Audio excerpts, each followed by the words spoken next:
আজকে এত ইজি একটা আই লুক দেখাবো, যারা একদমই বিগিনার আছো তারাও এই লুকটা খুব ইজিলি করে ফেলতে পারবে।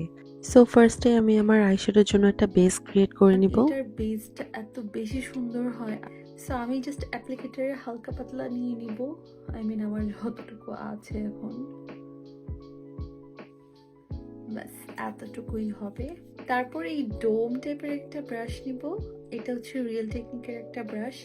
এটা নাম্বারটা কত আমার ঠিক জানা নাই, বাট এটার গায়ে লেখা আছে deluxe crease brush, deluxe crease brush. So এই ব্রাশটা এত পারফেক্ট বলার নাই। কনসিলারটা ব্লেন্ড করার পর কিন্তু এরকম একটা পাউডার দিয়ে যদি কনসিলারটাকে ট্যাপ ট্যাপ মোশনেই সেট করে দেওয়া যায়, তাহলে কিন্তু আইশ্যাডোর জন্য বেসটা অনেক বেশি পারফেক্ট হয়। আজকে তোমাদের সাথে একটা সিম্পল লুক শেয়ার করব, আর আমি আজকে ইউজ করব মরফি 39A প্যালেটটা। এই প্যালেটটা আমার অনেক বেশি ফেভারিট। লাইক এটা ইউজ করে যে আমি কত লুক করেছি আমি নিজেই জানি না। সো ফার্স্ট টাইম যেটা করবো, এরকম একটা ডিপ কফি কালার টাইপের একটা শেড নিব, জাস্ট আমার আউটার কর্নারটাকে ভালো মতন ডিপেন আপ করার জন্য। সো আমি এই ধরনের একটা ব্রাশ ইউজ করতেছি, দিয়ে জাস্ট ফার্স্ট আমি সার্কুলার মোশনে আউটার কর্নারটাকে ব্লেন্ড করে নিব।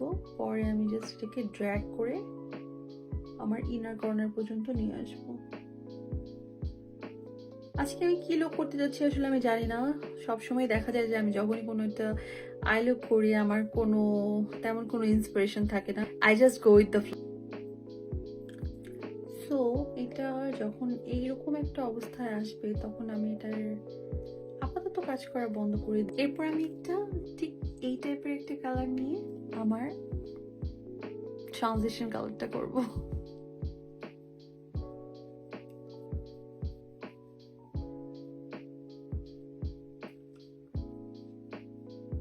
আমি এখন হালকা করে একটু ব্ল্যাক কালার আইশ্যাডো নিয়েছি, আর এরপর জাস্ট আউটার কর্নারে করে এটাকে স্মাজ করে দিব, যাতে একটা খুব সুন্দর স্মোকি এফেক্ট আসে।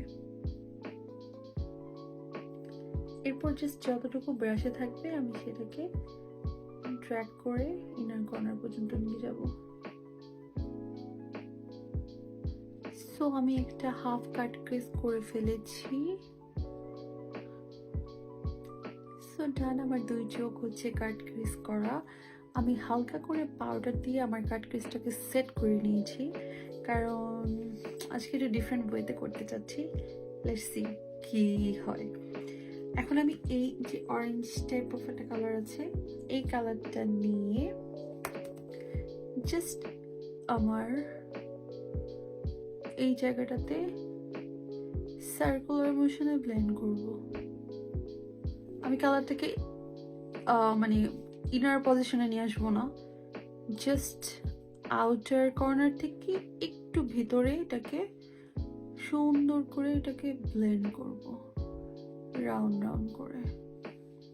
এখন আমি হচ্ছে একটা আইলাইনার দিব, আর হচ্ছে আমার ল্যাশটা পরে নিব, অ্যান্ড টুকিটাকি যে মেকআপগুলো আছে সেগুলো ফিনিশ করে ফাইনাল লুকটা নিয়ে সামনে।